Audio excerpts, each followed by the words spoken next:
Power star Pawan Kalyan ఎన్నికల్లో 2 నియోజకవర్గాల్లో నిల్చున్నారు. అయితే ఏదో ఒక చోట నుండి ఖచ్చితంగా గెలుస్తాడని అనుకుంటే 2 నియోజకవర్గాల నుండి ఓడిపోవడంతో ఆయనలో ఆయన పార్టీ శ్రేణుల్లో నిరాశ నిండుకుంది.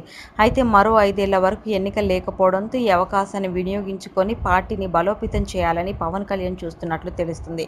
ఇకపోతే ఇందుకోసం పవన్ కళ్యాణ్ సినిమా అనే మాధ్యమాన్ని కూడా వాడాలని అనుకుంటున్నారట. సినిమాలు చేస్తే డబ్బు వస్తుంది, దాంతో పాటు కాస్త జనాలు ఉత్తేజపరిచినట్లు అవుతుందని అనుకుంటున్నారట. ఈ సందర్భాన్ని బండ్ల గణేష్ క్యాష్ చేసుకోనున్నారట. ఆయన ఇప్పటికే పవన్ కళ్యాణ్ ని కలవాలని అపాయింట్మెంట్ కోరినట్లు సమాచారం. బండ్ల గణేష్ పవన్ కళ్యాణ్ హీరోగా పెట్టి బోయపాటి సీను దర్శకత్వంలో సినిమా తీయాలని ఆశిస్తున్నారు. బోయపాటికి అడ్వాన్స్ ఇచ్చి ఒక మంచి పవర్ఫుల్ పొలిటికల్ స్క్రిప్ట్ చేయమని కూడా అడిగినట్లు సమాచారం. ఈ సినిమా త్వరలో పట్టాలెక్కించి ఏడాది చివరి కల్లా సగం షూటింగ్ అయినా పూర్తి చేయాలని బండ్ల గణేష్ భావిస్తున్నట్లు తెలుస్తుంది. హాయ్ అండి, నేను మీ జబర్దస్త్ ఆటో పంచ్ రాంప్రసాద్. నేను మీ వరలక్ష్మి.